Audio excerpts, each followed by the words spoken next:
Okay, ladies and gentlemen, we're here to talk a little about Alternative Thinking Bookstore and what happened. I came across Alternative Thinking Bookstore a few years ago, and Natalie's going to tell a little about the background, and we'll tell what happened today. Yep, so this used to be Willow Books. It was a used bookstore, and it kind of had that used bookstore feel. You walked in, everything was all over the place. It was just old, and it was getting ready. It was time for a change.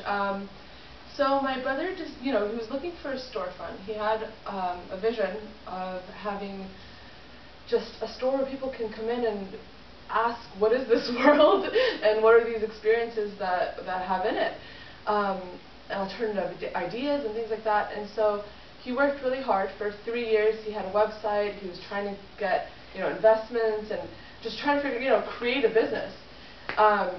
And so he started with the back section of the store. This back here. From this part of the room to the end was his store. This is the beginning of his store. And he got a little bit of a clientele. People were wondering what the heck was going on. They started coming in.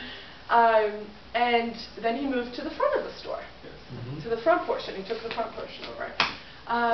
He grew a great business relationship with the building owner, who was the used bookstore store. And the building owner told him, he's like, I'm moving to another location. Have you considered what you want to do? And Rezo jumped on it.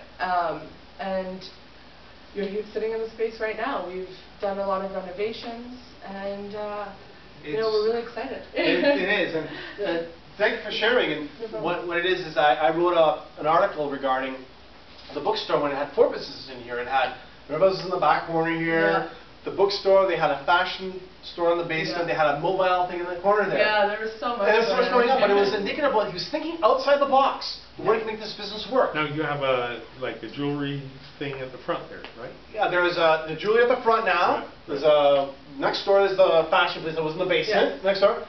But now this is the bookstore, and this is the Alternative Bookstore Resource Center. I'm the first event.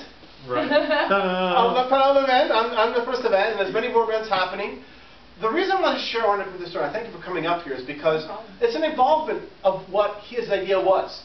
I was coming here fairly often. I go to the gym, so I was coming back here once or twice a week to see what's happening, and just saw what was going on. And trust me, it was a sight.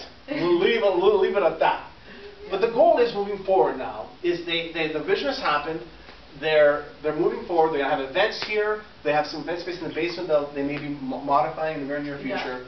And I just like to appreciate the patience and having you come here, because Rivaz was away. But really, they put this in last night. They're putting up the lights and everything and going from there. And it's really special that Jim had his first event here, because the idea that we're trying to propose here is just to think alternatively. If you don't think outside the box, and if you don't look at what you can do in this world, then you're going to be stuck, checking the time. Yeah.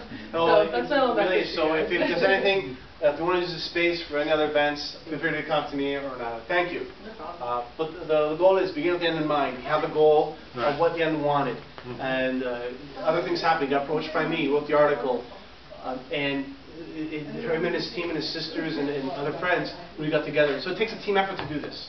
So I just wanted to share with them, so you can turn that off.